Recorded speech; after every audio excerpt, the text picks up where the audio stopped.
Good evening, visitors. Good evening, visitors, and welcome to the Australian War Memorial's last post ceremony. My name is Greg Kimball, and joining us today from the Royal Australian Navy is Lieutenant Commander Darren Cooper. We warmly welcome the family of Private Joseph Herbert Watkins, whose story will be told shortly. We welcome the veterans who have served, those that are still serving, and the families that love and support them. We acknowledge the members of RSL and Services Clubs Association, RSL Victoria and RSL Queensland, who are watching the broadcast of this service across Australia. During this evening's ceremony, wreaths will be laid at the base of the Pool of Reflection by family, visitors and students on behalf of the National Youth Science Forum. Please stand and join in singing the National Anthem.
The Australian War Memorial was the vision of Charles Bean, Australia's First World War official historian.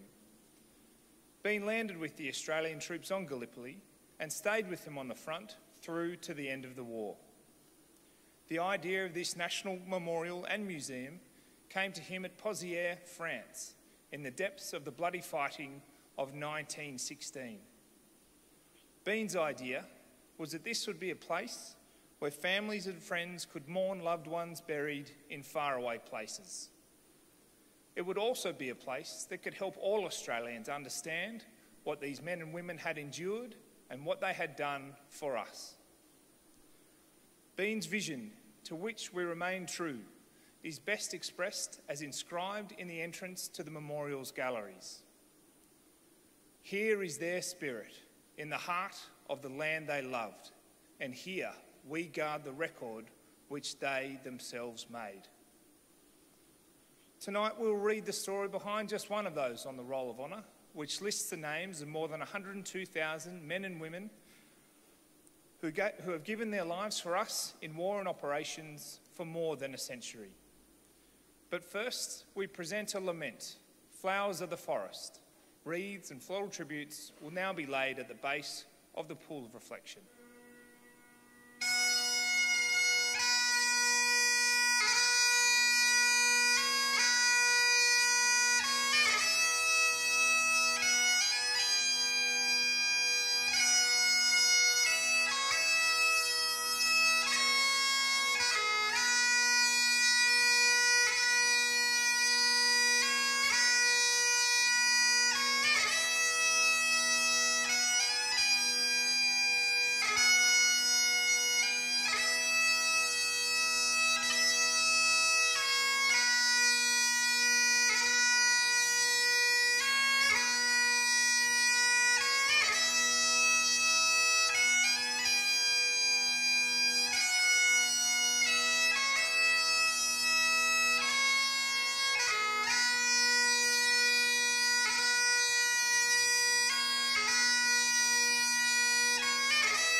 Today, we remember and pay tribute to Private Joseph Watkins.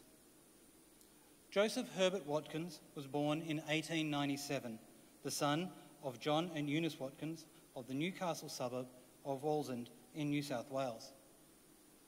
At Wallsend Superior School, he was involved in senior cadets, as required by the Universal Military Training Scheme at the time.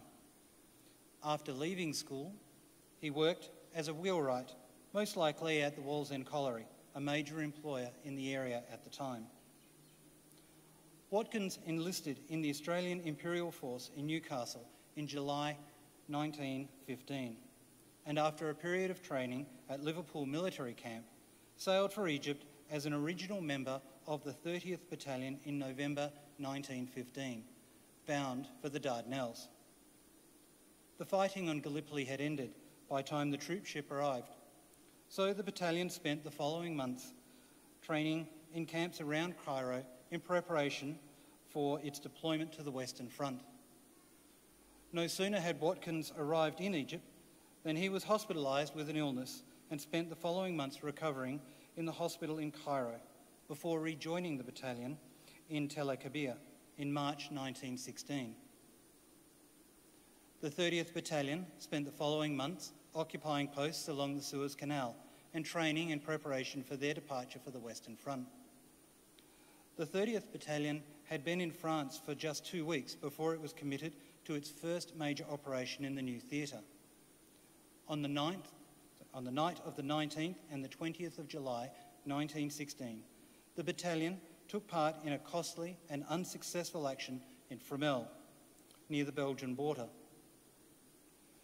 Watkins' company had been used to bring stores and engineering supplies up the line to consolidate the captured German positions, but the company was ultimately used as reinforcements as the situation became increasingly more desperate. Watkins received a gunshot wound to the jaw and was fortunate in that he was evacuated or made his way back across to the Australian positions before the Germans delivered their counterattacks. Watkins was evacuated to the 13th Stationary Hospital near Boulogne and did not return to the battalion until October.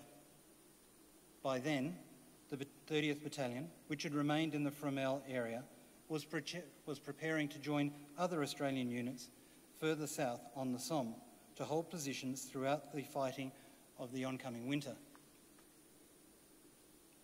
By late November, the 30th Battalion had taken up positions in Gurdakhor sector and was held in reserve near Needle Dump outside the village of Janshi. By then, winter was well and truly set in. Terrain, churned by months of shell fire, turned into a morass when the rain came. Over the time, the mud, rain and frostbite became far greater enemies than the Germans, who continued to shell the Australian positions throughout the winter months. Joseph Watkins was killed on the 26th of November 1916, most likely by shell fire, in what the battalion war diary records was a fairly quiet day that resulted in 3 men wounded. He was 19 years old, and his body was never recovered from the Gurdakhor battlefield. His name is one of those listed on the Australian National Memorial at Villers-Bretonneux among 10,737 Australians killed in France who have no known grave. His name is listed on the Roll of Honour on my right, amongst almost 62,000 Australians who died while serving in the First World War. This is but one of the many stories of service and sacrifice told here at the Australian War Memorial. We now remember Private Joseph Herbert Watkins, who gave his life for us, for our freedoms, and in the hope of a better world.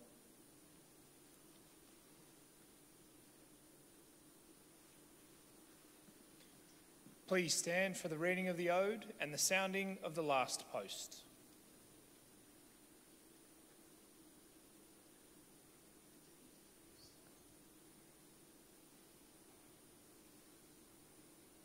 They shall grow not old, as we who are left grow old. Age shall not weary them, nor the years condemn. At the going down of the sun and in the morning, we will remember them. We will remember them.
Lest we forget. Lest we forget.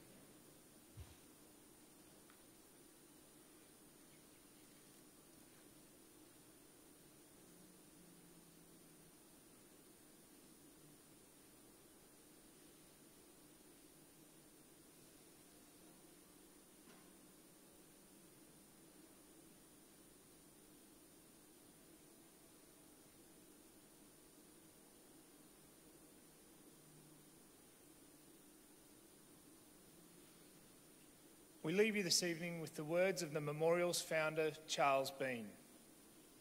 Many a man lying out there at Poziere or in the low scrub at Gallipoli, with his poor, tired senses barely working through the fever of his brain, has thought in his last moments, well, it's over. But in Australia, they'll remember this. Ladies and gentlemen, girls and boys, that concludes the last post ceremony. We thank you for visiting the Australian War Memorial and wish you all a very good evening.